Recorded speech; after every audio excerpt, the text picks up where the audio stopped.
In Safari, it's very easy to have many tabs open, and over time you just seem to get more and more.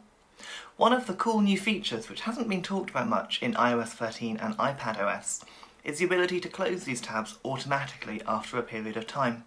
Go to the Settings app and then scroll down until you reach Safari. Scroll down to where it says Close Tabs and tap on here, and you'll see you can choose to have tabs close automatically after a day, a week or a month. Head back from here and I'll show you one more tip quickly.